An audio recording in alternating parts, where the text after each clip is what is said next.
Building a police-free future. Frequently asked questions. Presented by MPD150, an independent community-based initiative challenging the narrative that police exist to protect and serve. Find more resources, readings, and translations of this document at www.mpd150.com. We believe in the power, possibility, and necessity of a police-free future. We also understand, however, that this is a new idea for many people. Here are some frequently asked questions and our responses to them.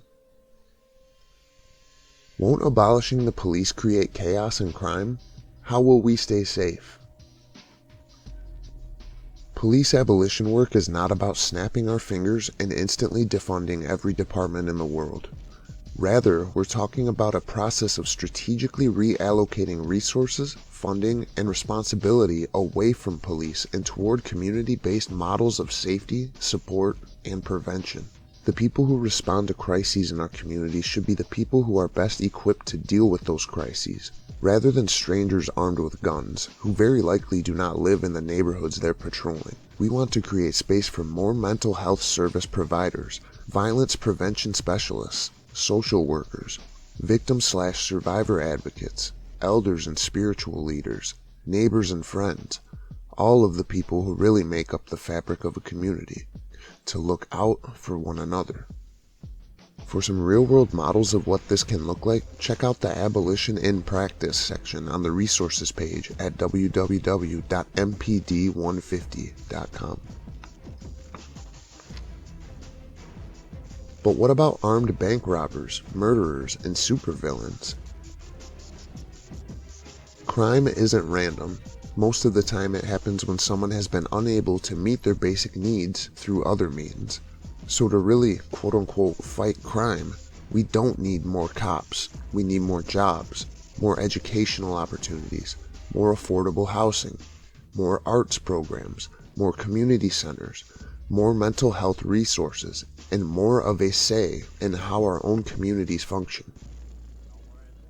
Sure, in the transition process, we may need a small specialized class of public servants whose job it is to respond to violence, but part of what we're talking about here is what role police, and the billions of dollars we invest in them, play in our society.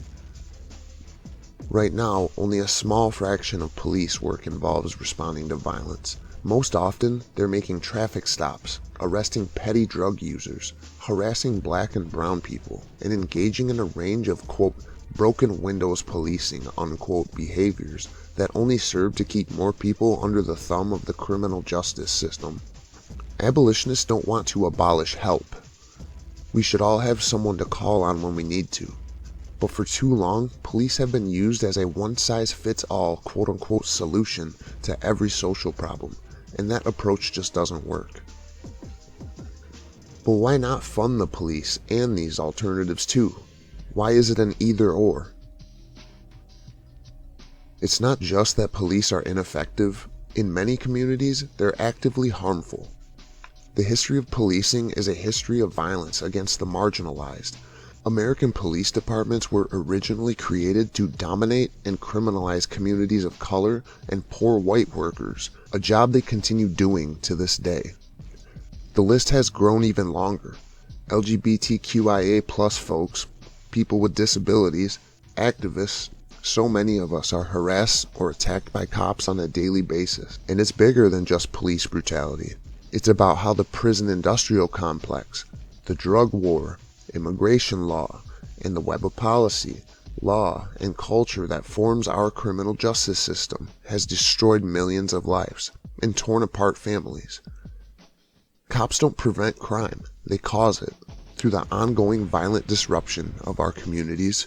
It is also worth noting that most social service agencies and organizations that could serve as alternatives to the police are underfunded, scrambling for grant money to stay alive while being forced to interact with officers who often make their jobs even harder. In 2020, the Minneapolis Police Department received $193 million in city funding alone.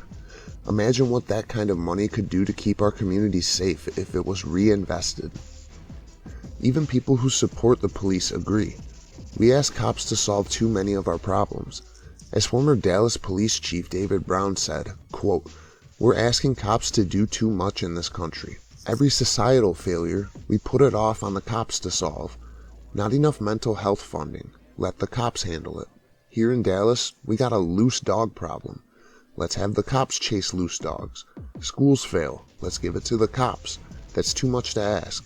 Policing was never meant to solve all those problems." Unquote. What about body cameras? What about civilian review boards, implicit bias training, and community policing initiatives? Video footage, whether from body cameras or other sources, wasn't enough to get justice for Philando Castile, Samuel DuBose, Walter Scott, Tamir Rice, and far too many other victims of police violence. A single implicit bias training session can't overcome decades of conditioning and department culture. Other reforms, while often noble in intention, simply do not do enough to get to the root of the issue. History is a useful guide here. Community groups in the 1960s also demanded civilian review boards, better training, and community policing initiatives. Some of these demands were even met. But universally, they were either ineffective or dismantled by the police department over time. Recent reforms are already being co-opted and destroyed. Just look at how many officers are wearing body cameras that are never turned on, or how quickly the Trump administration's Justice Department moved to end consent decrees.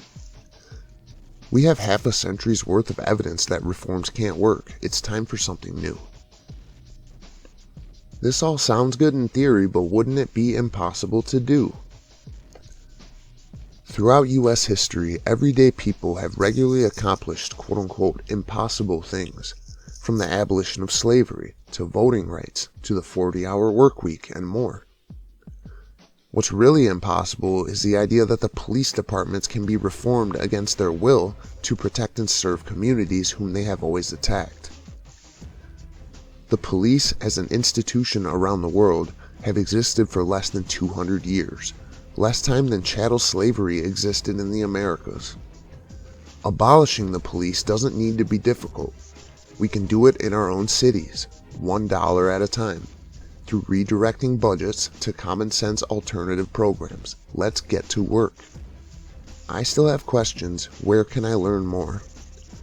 We encourage people to check out writing from scholars and activists like Angela Davis, Ruth Wilson Gilmore, Mariam Kaba, and others who have been writing about abolition for years. 2 potential starting points. 1. The resources page at www.mpd150.com is full of links, articles, essays, and book recommendations that go more in depth on these questions and others. 2. Enough is Enough, a 150-year performance review of the Minneapolis Police Department. Newly released, this expanded version of our 2017 report features historical research, interviews with advocates and service providers, an exploration of alternatives, and much more. The report is available for free. Read online or order physical copies at www.mpd150.com. Finally, for people interested in getting involved, be sure to check out the groups Reclaim the Block and Black Visions.